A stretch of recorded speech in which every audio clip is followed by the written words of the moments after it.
What's the best piece of advice someone gave you in your career? I was thinking about this one while I was walking my dog last night, going, which individual bit do you grab? Because I mean, I'm 50, so there's been a fair bit of advice given to me over that journey now. And it came down to, it wasn't a direction I should take in a career or a company I should go work for or a market I should go work in. It was actually just something about working with people. And that was a simple statement of bring people along for the journey. It was, the power of that is huge. It develops teams and teamwork and has such a massive positive impact on culture. It's empowering as well. And critically, people take ownership when they're involved in building something. And from there, that when they take ownership, that's when the magic starts to happen. So it's not a crazy line. It's not a wild piece of advice that no one's ever heard before. But for that, it's just bringing people along for the journey, having them involved, having them a part of the process, rather than saying, right, I've done this, now can you go and do that?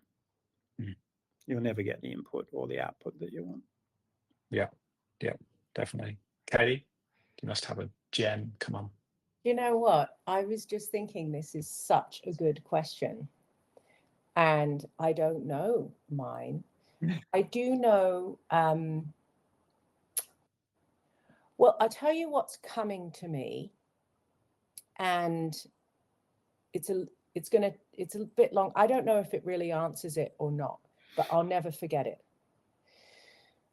When I did start my master's in psychotherapy, and I was working for Channel 9 at the time, and I was married and I had 2 children under 3. I wouldn't advocate for that. And anyway, there was basically we had these live boards where they would post at 9 a.m. a question.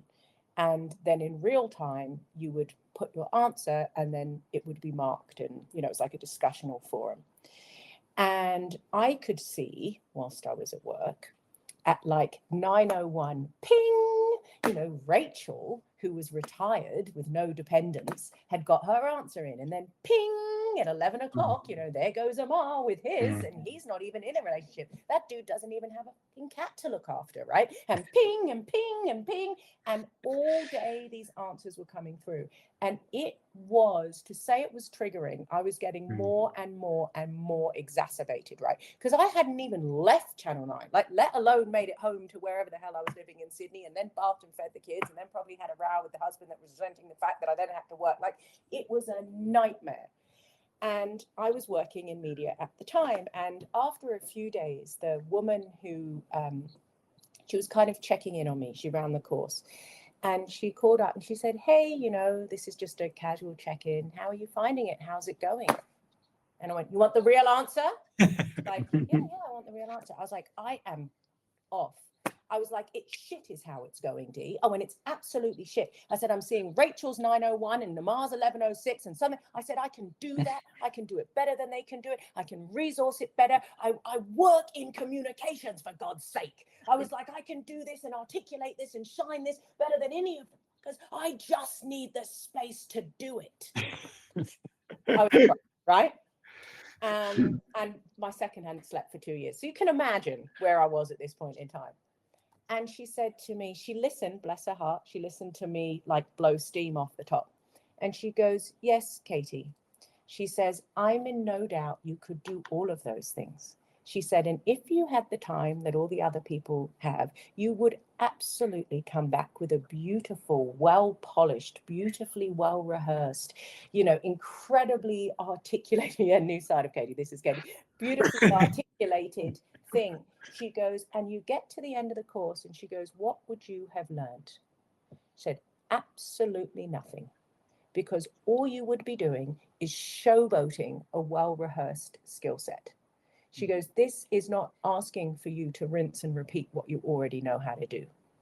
This is asking for you to come into your heart and operate from a different space And for whatever reason, you are not being provided the time to do it the way that you would always do it, because you would default to doing it the way you always do it.